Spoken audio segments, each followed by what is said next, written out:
결혼한 지 이제 햇수로만 3년이 지난 여자입니다. 이제 2돌 지난 딸아이가 있어요. 결혼 전에 시어머니께서 보여주신 모습이 워낙 유난스러운 모습을 많이 보여주셔서 걱정이 많이 되더라고요. 막상 사연으로만 접하던 상황들이 저한테 벌어질 상황이 될 거라는 생각을 했더니 겁이 덜컥 나기 시작했어요. 남편에게 이래저래 해서 조금 고민이 된다고 사실대로 털어놓았습니다. 남편은 시댁이 지방이니 자주 뵐 일도 없을 테고 무엇보다 제가 시어머니와 혹시 갈등이 생길 경우에 남편이 중간에서 잘 해결을 해주겠다는 식으로 약속을 했기 때문에 그거 하나만 믿고 결혼을 하기로 결정을 했습니다. 막상 결혼을 하고 나니 남편이 시원스럽게 해주는 부분이 없기는 했지만 적어도 명절 때를 제외하고는 시댁 스트레스를 받지 않기도 했기 때문에 결혼 생활에 큰 문제는 없었습니다.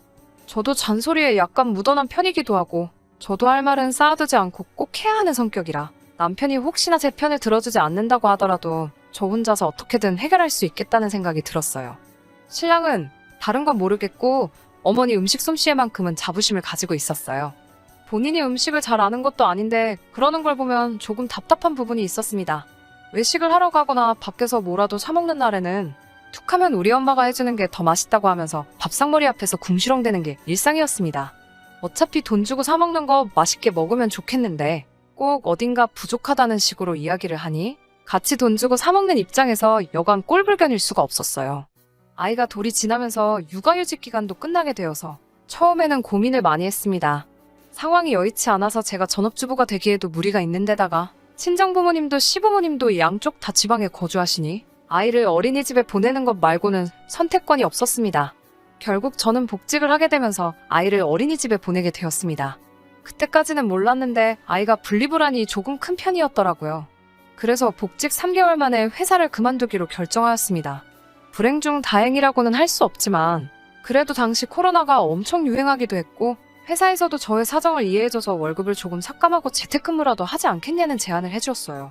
월급이 줄어드는 게 타격이 있기는 했지만 그래도 아이를 돌보면서 일을 할 수 있게 된 부분이 저한테는 감지덕지한 상황이었습니다.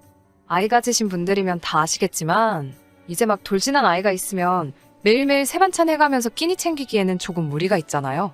아무리 재택근무를 하게 되었다고 한들 저도 집에서 회사 일을 해야 하고 할당된 만큼의 업무를 해야 했기 때문에 집에 있다고 하더라도 살림과 일을 병행하면서 하기에는 무리가 있었습니다. 그래서 매일 반찬 가게에서 반찬을 사 먹게 되었습니다. 남편은 그걸 가지고 궁시렁대기 시작했어요. 사람이 집밥을 먹어야지 무슨 재료를 썼는지도 모르고 조미료가 들어갔는지도 모르는 걸 돈을 주고 사다 먹고 있다고 툴툴대기 일쑤였어요. 시어머니 솜씨가 좋았어서 결혼 전에 자기는 반찬을 평생 사 먹어본 적도 없고 밥에는 정성이 들어가야 맛있지 사 먹는 건 정성이 들어가 있지 않아서 맛이 없다는 말도 안 되는 논리를 펼쳤습니다. 살림이라고 하나도 거들지 않으면서 먹는 거 가지고 툴툴대니 저도 짜증이 날 때까지 나 있었죠. 그러다가 친정엄마가 지난 겨울에 김장을 하시면서 김치도 종류별로 보내주시고 밑반찬도 여러 가지 해서 보내주셨어요. 통화하다가 넋두리하듯 이야기한 건데 그게 신경 쓰이셨는지 참 여러 가지 반찬을 해주셨더라고요. 저희 어머니가 오랜 시간 동안 식당 운영을 하셔서 그런지 손도 엄청 크셔서 보내주신 걸 받아보니 엄청 푸짐했어요.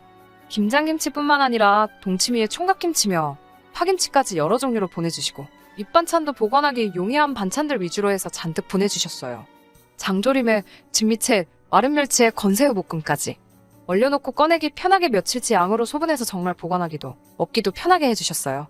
제가 좋아하는 반찬들 뿐만 아니라 제 신랑이 나물 반찬을 잘 먹던 게 기억이 난다고 나물도 살짝 데쳐서 바로 무쳐 먹을 수 있게 엄마가 직접 만든 만능 양념장까지 보내주시고 그 와중에 제 남편 것까지 챙겨주시니 허리도 안 좋은데 혼자서 이 많은 반찬을 하고 포장까지 일일이 하고 택배까지 직접 보내주셨으니 정말 고마움에 눈물이 다 나더라고요.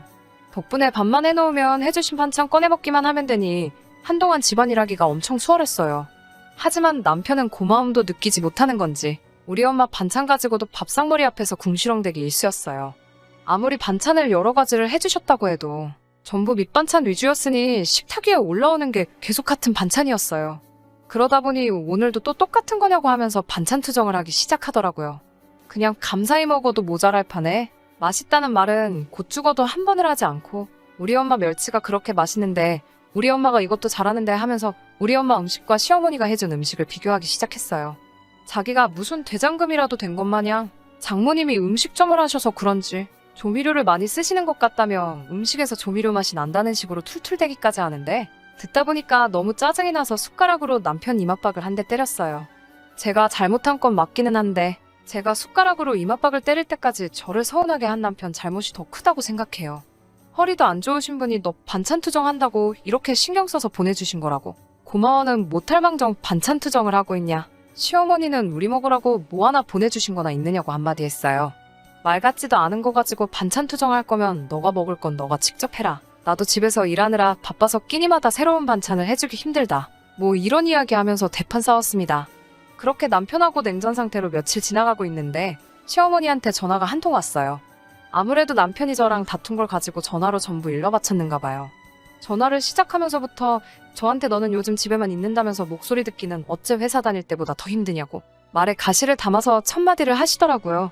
아이가 제 시야에 없으면 울고불고 하는 데다가 제가 집에 있는다 하더라도 일을 하고 있기 때문에 정신이 없는 건 마찬가지라고 말씀을 드렸지요. 어차피 저도 저희 엄마한테 연락도 잘 안 하는 편이고 남편도 장인 장모님한테 안부 전화 어색하다는 이유로 자주 하질 않으니 그냥 각자 부모님 알아서 챙기면 된다고 하고 서로 안부 전화는 최대한 안 하고 있었거든요. 애는 잘 크고 있는지 뭐 그런 상투적인 안부를 물어보시더니 시어머니께서 이번에 저희 줄 것까지 생각해서 김장을 넉넉하게 했다고 저보고 와서 김치 좀 가져가라고 하시네요. 보내주신다는 말을 잘못하신 건가 해서 가져가라고요? 하고 대답을 했더니 너는 왜 항상 말꼬리가 기냐면서 제가 제대로 들은 게 맞다고 하시네요. 날도 엄청 추울 때라서 아이 데리고 버스나 기차 타고 가기에도 무리가 있다는 식으로 설명을 드리고 안 그래도 요즘 어머님 묵은지가 생각이 난다고? 친정부모님이 얼마 전에 김장김치를 보내주셔서 냉장고에 자리가 얼마 없어서 그러니 맛있게 익혀주시면 다음 구정 때 저희가 가지러 가겠다고 최대한 시어머니 기분 생각하면서 돌려서 말씀을 드렸어요. 그랬더니 지금 니네 엄마는 보내줬는데 나는 지금 가지러 오란다고 비꼬는 거냐? 라며 한마디를 하십니다. KTX 타면 금방 오는데 오랜만에 손녀딸 좀 볼 겸 해서 저보고 굳이 가지러 오라고 하시네요. 그래서 아이도 이제 많이 큰데다가 이유식 먹고 있기 때문에 그걸 다 바리바리 챙겨서 가기에는 무리가 있고 게다가 아직 코로나가 한창인데 아이 데리고 사람 많은 공공장소에 가기 조금 그렇다는 식으로 최대한 좋게 설명해가면서 못 가겠다고 말씀을 드렸어요.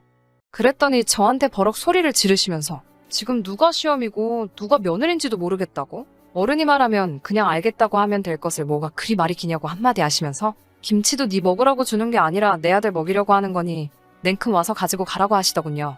우리 아들은 갓 담근 김치를 좋아한다며 늦장 부릴 생각 하지 말고 최대한 빨리 오라고 하시면서요. 당연히 남편 퇴근하고 와가지고 이 이야기 가지고 한판 더 싸웠어요.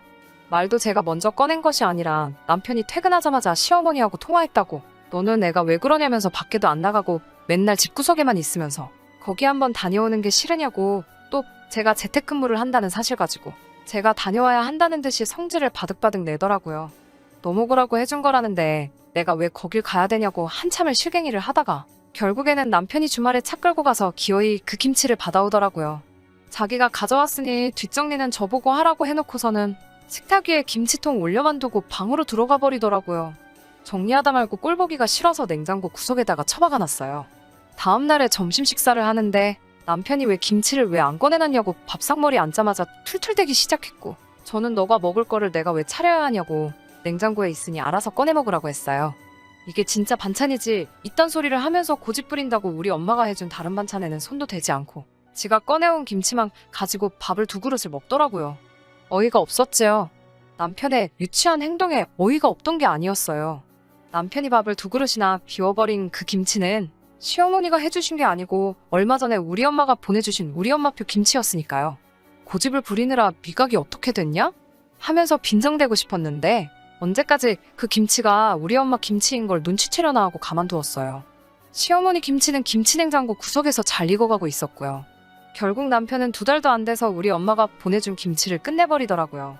이제라도 사실대로 말해주고 시어머니 김치라도 꺼내줘야겠다 하는데 제가 김치 꺼내는 모습을 보고 있으니 지네 엄마가 해준 김치는 다 먹은 거냐고 하더라고요.